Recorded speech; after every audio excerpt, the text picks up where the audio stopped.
మంత్రివర్గం నిర్ణయాలు తీసుకుంది. 6 గంటల పాటు జరిగిన సుదీర్ఘ సమావేశ వివరాలను మంత్రి పొంగులేటి శ్రీనివాసరెడ్డి మీడియాతో పంచుకున్నారు. స్థానిక సంస్థల ఎన్నికలపై క్లారిటీ ఇచ్చారు మంత్రి. డిసెంబర్ 1 నుంచి 9 వరకు ప్రజాపాలన వారోత్సవాలు నిర్వహిస్తున్నట్టు తెలిపారు. ఆ తర్వాత ఎప్పుడైనా ఎన్నికలు నిర్వహించే అవకాశం ఉందని తెలిపారు. తెలంగాణ ప్లాట్ఫామ్ ఆధారిత గిగ్ వర్కర్ల బిల్లుకు కేబినెట్ ఆమోదించినట్లు చెప్పారు. గిగ్ వర్కర్ల రిజిస్ట్రేషన్, సామాజిక భద్రత, సంక్షేమం బిల్లుకు కేబినెట్ ఆమోదించిందన్నారు. ఇటీవల ప్రాణాలు కోల్పోయిన ప్రముఖ కవి అందశ్రీ కుటుంబానికి అండగా నిలవాలని కేబినెట్ నిర్ణయించింది. ఆయన కుమారుడికి ప్రభుత్వ ఉద్యోగం ఇవ్వాలని నిర్ణయించినట్లు పొంగులేటి తెలిపారు.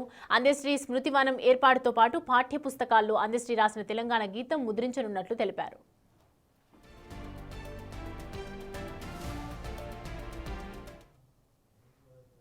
వారి కుమారుడు దత్తసాయి గారికి డిగ్రీ కాలేజ్ అసిస్టెంట్ ప్రొఫెసర్గా రాష్ట్ర కేబినెట్ ఉద్యోగాన్ని ఆమోదించడం జరిగింది. అదే రకంగా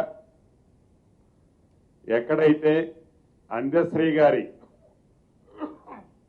అంతిమంగా ఏర్పాటు చేసిన ఆ ప్రదేశాన్ని ఒక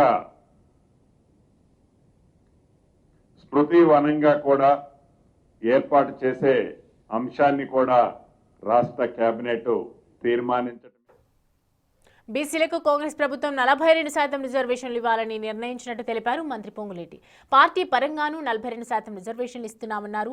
మొదట గ్రామాల్లో ఎన్నికలు నిర్వహించాలని 15వ ఆర్థిక సంఘం కాలపరిమితి వచ్చే ఏడాది మార్చి 31తో ముగియనుందని అన్నారు.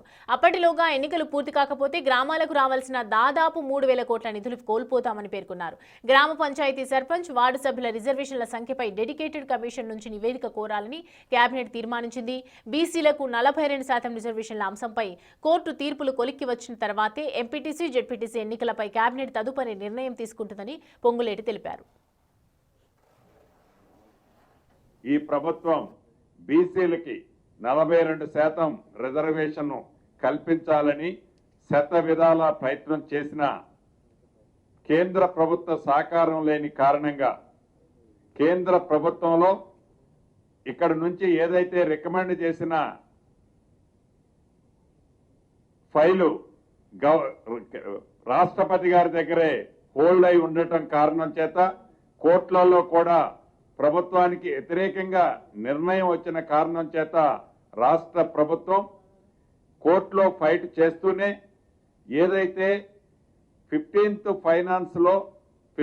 ఫైనాన్స్ కమిషన్ నుంచి రాష్ట్రానికి రావాల్సిన లోకల్ బాడీస్కి రావాల్సిన సుమారు 3,000 కోట్లు ఈ ఎస్ఆర్ఎస్పీ స్టేజ్ 2 మెయిన్ కెనాల్ కు మాజీ మంత్రి దివంగత రామరెడ్డి దామోదర్ రెడ్డి పేరు పెట్టేందుకు కేబినెట్ ఆమోదం తెలిపింది.